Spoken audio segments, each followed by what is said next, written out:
দর্শক, কথায় আছে মুখে মধু অন্তরে বিষ। মুখে মধু নিয়ে 20 ঢালা দুই বাপ বেটা 420, 20-20 40 আর দুজন মিলে 840। এমন দুই প্রতারক পিতা পুত্রের ভয়ঙ্কর প্রতারণা নিয়েই আমাদের নতুন ভাবে যাত্রা শুরু। ক্রাইম এডিশন টিমের প্রথম অনুসন্ধান, বাপ বেটা 840।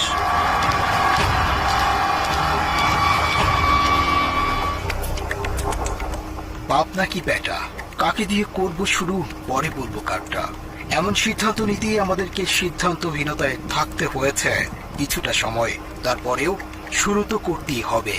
ওস্তাদের মায়ের যেহেতু শেষ রাতে, তাই পিতার কাছে যাওয়ার আগে পুত্রের অপকর্মের সূত্র ধরেই শুরু করতে চাই। তো ভাই মনে করে যে ফ্যামিলি নিয়ে বেরোলাম, তো চলো আমরা একটু কক্সবাজার কোথাও যাই।